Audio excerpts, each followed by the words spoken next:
କବିତାର ଶୀର୍ଷକ ଭାଗ୍ୟଲିପି। ଝୁଲି ଝୁଲି ଏବେ ହସୁଛି ଫୁଲଟି ସୁଲୁ ସୁଲୁ ପବନରେ, ମାତ୍ର ଜାଣେ ନାହିଁ ତାର ଭାଗ୍ୟଲିପି କେହି ବି ଜାଣି ନପାରେ। ଝୁଲି ଝୁଲି ଏବେ ହସୁଛି ଫୁଲଟି ସୁଲୁ ସୁଲୁ ପବନରେ, ମାତ୍ର ଜାଣେ ନାହିଁ ତାର ଭାଗ୍ୟଲିପି କେହି ବି ଜାଣି ନପାରେ। ମଉଳିଲା ପରେ ଭୂତଳେ ଲୋଟିବ, ମଉଳିଲା ପରେ ଭୂତଳେ ଲୋଟିବ, ଅବା କେହି ତାକୁ ତୋଳି ନେଇଯିବ।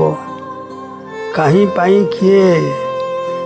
ପାଇଁ କିଏ ନେଲା କେଉଁଆଡ଼େ କିଛି ବି ଜାଣି ନପାରେ, କିଛି ବି ଜାଣି ନପାରେ।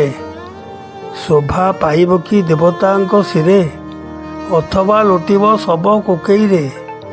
ଶୋଭା ପାଇବ କି ଦେବତାଙ୍କ ଶିରେ, ଅଥବା ଲୋଟିବ ଶବ କୋକେଇରେ। ମନ୍ଦିରକୁ ଯିବ ଅବା ମଶାଣିକୁ, ମନ୍ଦିରକୁ ଯିବ ଅବା ମଶାଣିକୁ, କିଏ ଅବା କହିପାରେ।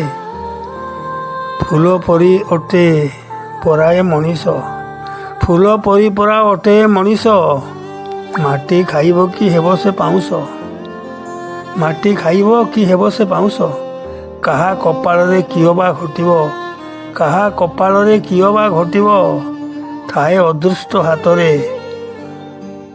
ଝୁଲି ଝୁଲି ଏବେ ହସୁଛି ଫୁଲଟି ସୁଲୁ ସୁଲୁ ପବନରେ, ସୁଲୁ ସୁଲୁ ପବନରେ।